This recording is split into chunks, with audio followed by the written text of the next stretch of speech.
যিশু নীলাঞ্জনার বিচ্ছেদের গুঞ্জনে উত্তাল টলিপাড়া। 2004 সালে নীলাঞ্জনা সেনগুপ্তকে বিয়ে করেন যিশু। 20 বছরের দাম্পত্য জীবনে একসাথে অনেক কঠিন সময় পার করেছেন তারা।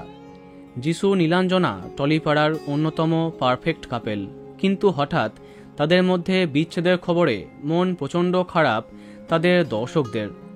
কদিন আগেই ডিহাইড্রেশনের জন্য হসপিটালে ভর্তি হন নীলাঞ্জনা। পরে জানা যায় নার্ভাস ব্রেকডাউনের জন্য এমনটা হয়েছে। তারপরই সামনে আসে ডিভোর্সের চর্চা। নিজের নামের পাশে যিশুর পদবি সেনগুপ্ত মুছে দেন তিনি। তার সাথে যিশুর বেশ কিছু ছবিও তিনি ডিলিট করে দেন।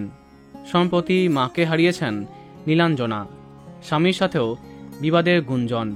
সমাজ মাধ্যমে নিজের সাদা কালো ছবি পোস্ট করে তিনি লিখেছেন, এই বছরটা খুবই অস্থির কেটেছে। একটার পর একটা হারানো, একটার পর একটা যুদ্ধ। তারপরেও ইউনিভার্স আমায় শিখিয়েছে কিভাবে ভাঙা জিনিসও সুন্দর হয়ে ওঠে। দেখিয়েছে আমাকে কারা ভালোবাসে। আমার হার্টবিট, আমার শক্তির স্তম্ভ সারা, যারা এবং চন্দনা।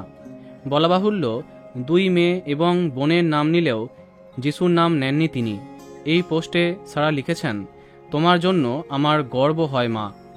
অন্যদিকে বন্ধুর বিয়ে ভাঙার খবরে বিশ্বাস করছেন না রুদ্রনীল। তারপরেও তিনি জানান, গুঞ্জনটা সত্যি হলে আমরা অবশ্যই সমাধানের পথ খুঁজব। যিশুকে বলবো, সত্যি কিছু ঘটে থাকলে আলোচনাতে আয়, দেখবি সমাধান বেরোবে। আগের মতো তোরা একসঙ্গে থাকবি, হাসবি। বলা বাহুল্য, আমাদের সবাইকার ওই একই প্রার্থনা। বন্ধুরা, ভিডিওটি এইটুকুই। বাংলা বিনোদনের অন্যান্য আরও খবর পেতে সাবস্ক্রাইব কারেন্ট বস। ধন্যবাদ।